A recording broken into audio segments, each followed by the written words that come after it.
And my message today is very simple. Kamala's migrant invasion, given to us through gross incompetence, disqualifies her from even thinking about being president. We can't let that happen. মার্কিন নির্বাচনে Republican প্রার্থী Donald ট্রাম্পের বিজয়ের পর অবৈধ অভিবাসীদের বিষয়ে তার সরকার কতটা কঠিন হবে তাই নিয়ে মার্কিন দুনিয়ায় চলছে নানান হিসাব নিকাশ।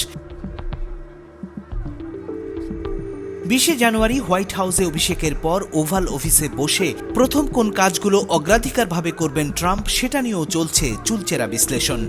We're going to save our country. এবারের নির্বাচনে ট্রাম্পের অন্যতম প্রতিশ্রুতি ছিল অবৈধ অভিবাসীদের মার্কিন যুক্তরাষ্ট্র থেকে পাইকারি হারে বের করে দেয়া। নির্বাচনী প্রচারণায় এই প্রতিশ্রুতি ট্রাম্প শুনিয়েছেন বারবার। We're like a garbage can for the world. That's what's happened. That's what's happened to our... মার্কিন যুক্তরাষ্ট্রে ইল্লিগাল জনগোষ্ঠীর সংখ্যা 1,10,00,000, যাদের বেশিরভাগই এসেছেন মেক্সিকো থেকে প্রায় 48 লক্ষ। আছে পৃথিবীর বিভিন্ন দেশের লক্ষ লক্ষ অবৈধ অভিবাসী।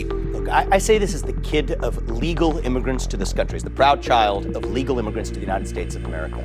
If your first act of entering this country broke the law, that doesn't allow you to remain in this country. You have no right. এক টেলিভিশন টক শোতে এসে রিপাবলিকান দলের প্রভাবশালী সদস্য বিবেক রামাস্বামী জানালেন, ট্রাম্প ক্ষমতায় বসার পর প্রথম যে কটি কাজ করবেন তার অন্যতম হল অবৈধ বিদেশি অভিবাসীদের মার্কিন যুক্তরাষ্ট্র থেকে বের করে দেয়া।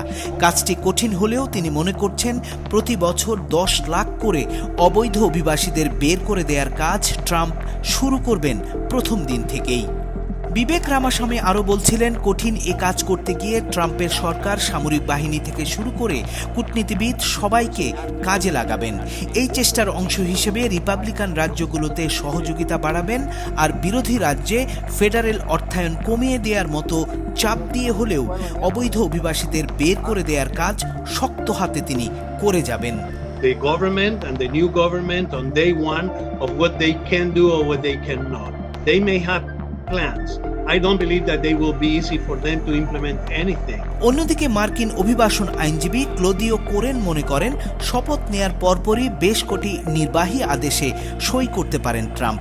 এসব আদেশ অপরাধের সাথে জড়িত নয় এমন লোকজনকে গ্রেফতারে নিরাপত্তা বাহিনীকে আরও স্বাধীনতা দিবে।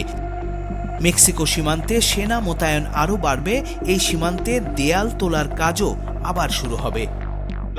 তবে কোরেন মনে করেন, বাস্তবতা হলো নতুন সরকার প্রথম দিনেই বুঝতে পারবে কি তারা করতে পারবে আর কি তারা করতে পারবে না। গণহারে অবৈধদের দেশ থেকে বের করে দেওয়ার পরিকল্পনা থাকলেও কাজটা সহজে বাস্তবায়ন করা সম্ভব হবে না।